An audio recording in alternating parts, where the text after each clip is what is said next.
Hi, I'm Lindsay Viseri. I am counselor for 10th through 12th grade, G through J. Hi, I'm Lindsay Terry, counselor for 10th through 12th grade K through ME.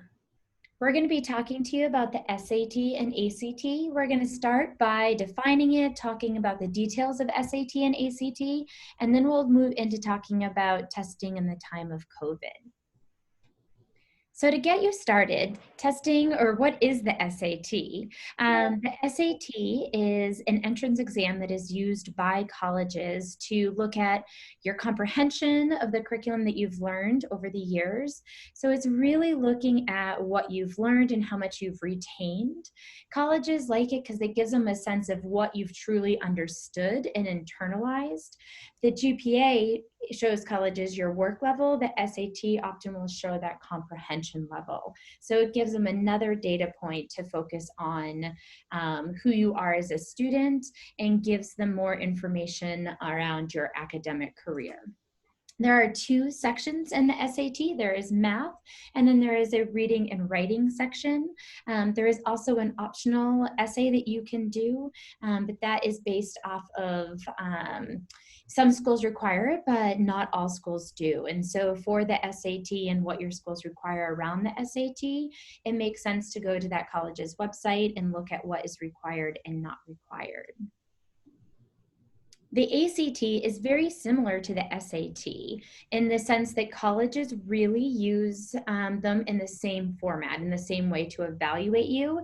It is a different entrance exam because that one incorporates science and breaks out the reading and the writing into within the exam. So the structure is different and the length of time is different, but colleges use either test. They don't have a preference for which one. They use each test to look at you as a student and use that in terms of possible admissions. Here's the breakdown of how they are different. So take a look at that. One of the big areas we want to highlight is that with the SAT, that is the math. They have a calculator section and a non-calculator section, where over here they have the math for ACT uses a calculator for the whole section.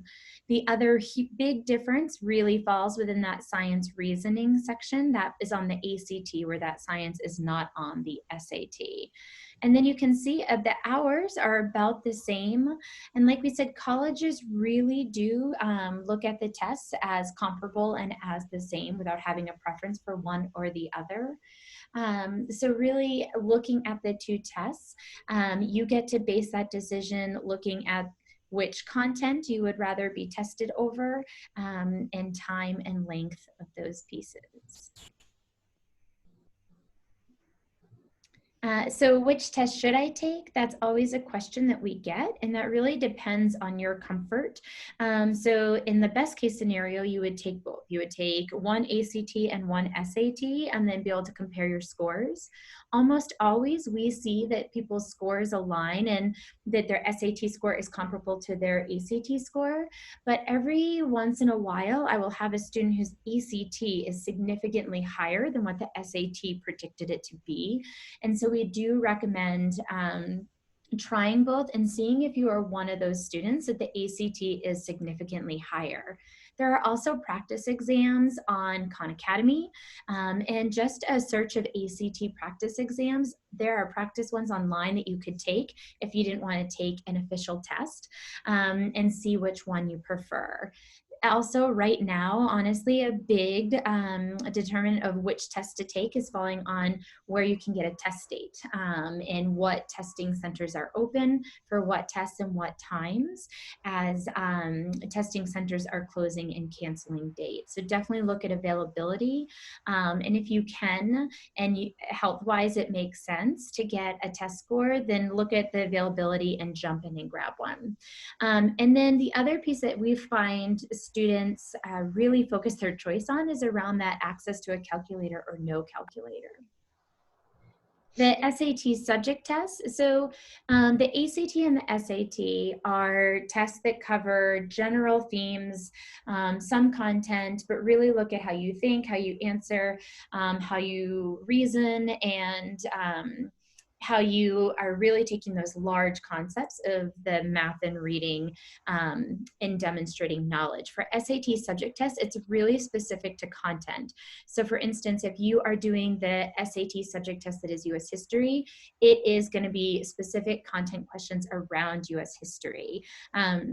There, if you go to the College Board website, you can actually see the breakdown for each SAT subject test, and it will tell you what is the percentage of different that is spent on different types of content. So how much is on, this time period versus this time period. So you can really get the breakdown of each subject test, which will help you determine which ones to take. So with the SAT subject test, you sign up to take those on a Saturday as you would a regular SAT, and you can take 3 in a testing session. They are each about an hour long. And then taking those, you are able to submit those to colleges. And sometimes colleges will ask for those if you are applying to a certain program or a certain college. So you also really want to look at each of your college's website and see if that is required or not. We often are asked which SAT subject test students should take, and really that depends on your college and your programming, but almost always we have colleges ask for that Math 2 subject test. For the schools that require it, they will ask for Math 2, which is really pre-calculus and earlier. And so our students tend to do very well on that Math 2 exam. And then beyond that, it really is up to student preference or the program preference of where you are applying.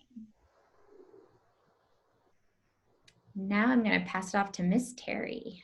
Okay, so right now, I think everybody's asking, should I try to take the test? And we understand that a lot of our students have not had access to a test. You guys' test was canceled last year, and then this year tests are being canceled. So there's a lot of different things to consider when you're trying to determine for yourself, should I try to take the test? How hard should I try? What am I willing to do? And so thinking, is it available to me? Colleges right now are really understanding that it's an access issue, and you guys really have not had access, and that's not going to be held against you. Do you feel safe taking it? This is really up to what's your comfort level. So you, your family, anybody you have contact with, you really have to have that discussion of what feels right to us. And then doing that deep dive into the colleges like Ms. Passeri talked about. So do my colleges require it? Or are they moving to test optional, which we'll talk about in just a minute? Most colleges are. And then you have to talk about scholarships. So there's some scholarships, merit scholarships, and those are determined based on usually GPA and test scores. However, that's going to be a little different now. So those are things that you just have to dive into. Using Maya, Mr. Caricato is a great resource. Talk to us and just look into each college and say, scholarship-wise, admission-wise, how much does it matter? If it doesn't matter and you don't feel comfortable, that's a very, very unique situation to each person. Do you have any test scores that you've already taken, or any test scores that you already have? So have you been able to, junior year, take an SAT and you feel really good, you feel like that represents your abilities, then I wouldn't worry about it too much. And then just really, I think, circling back around to what data points do I have that reflect who I am as a student? So they're looking at multiple different things when they review your application. So the classes that you're taking, how rigorous are they, your GPA, who you really are presenting in this holistic view, and is this something that you feel like this is a data point I really, really want them to see because it represents so much of who I am as a student, or maybe it doesn't as much for you, and that's another factor to consider as well. So definitions. So SuperScore is really important. A lot of colleges will SuperScore, which means that if you took the SAT 3 different times, and one time you scored really well in math, another time you scored really well in a different section, they will consider the top section scores across all the different dates and give you the highest possible composite score. So when we talk about researching which colleges SuperScore, that's what that means. Test optional. Colleges decide whether or not you have to have a test score submitted with your application to be considered. So each school has their own policy, and that's where you're going to dive in and do the research and see, the 10 of these schools that I'm applying for are test optional. None of them say they have to have one. So maybe I don't need to stress about figuring out how I can take my SAT or ACT, but just do as much research as you can on that.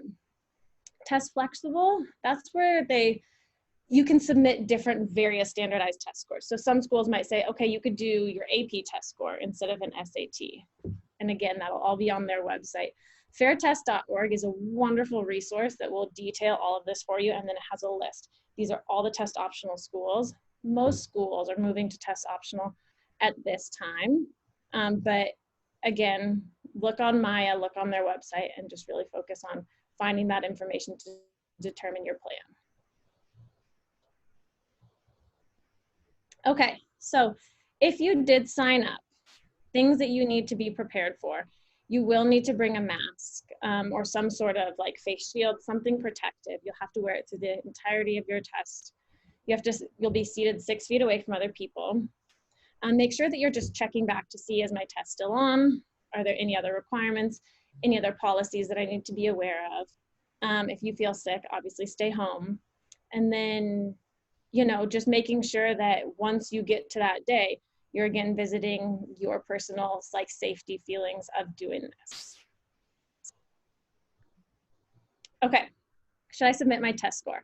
Well, does your school require it? And either way, do you feel like the test score you have is representative of who you are as a student?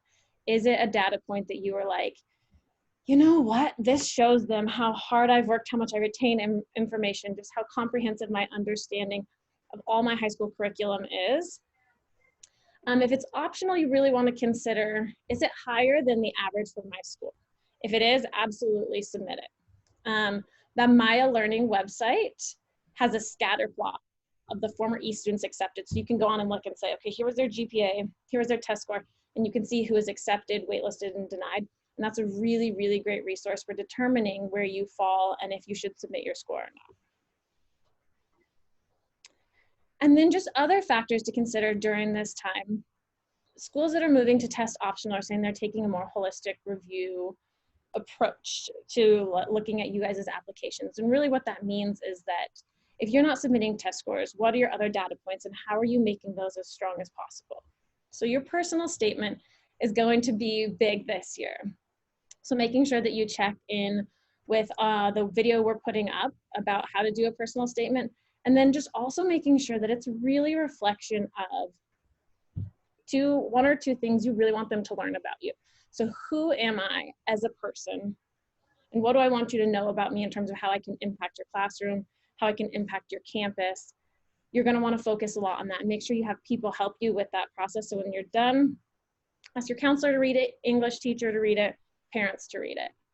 Letters of recommendation are gonna be important this year too. So make sure you're talking to teachers early. Put a lot of thought into that conversation with them about what you would like for them to represent, and same thing with your counselors. Other data points that we talked about, and that can be things like what classes you're taking, your GPA, but also how else are you involved in the community around you? And then just a reminder that you still have the COVID section in the Common App, and we talk about that in the Common App video as well. And that's about it. If you guys have any questions, want to talk more in depth about the difference between SAT and ACT, or just want to have that conversation with your counselor around testing in your whole application, know that we will be sending out and posting our office hours. We know we all had short appointments to say hi, welcome back, check schedules, and it was very brief. So we will have longer appointments to spend that time and really support you through your questions and applications. So remember, we are here for you, and check your emails because we will be sending out additional resources and information as it comes in through your email. Thanks.